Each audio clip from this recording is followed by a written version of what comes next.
In this section, we will learn how to add images, icons, and shapes to an Excel file, either from online sources or your device. To add any image, icon, or shape, follow these steps.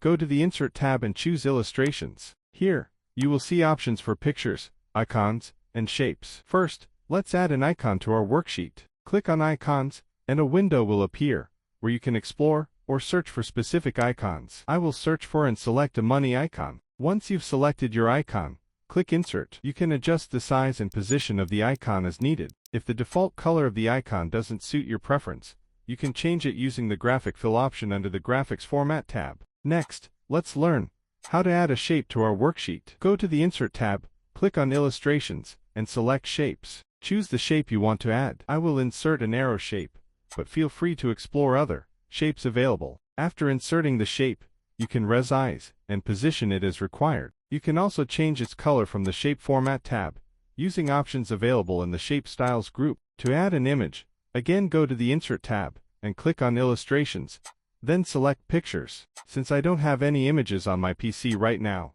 I will use Stock Images. Click on Stock Images, choose any image from the available options, and click Insert. Adjust the image size and position according to your needs. In the Picture Format tab, you will find many effects and options to enhance your images. The Picture Styles group offers various preset effects. You can also use options like background removal, corrections, and adjustments to fine-tune your images. Explore these options to see how they can improve the look of your worksheet. This process allows you to visually enhance your Excel worksheets, making them more informative and engaging.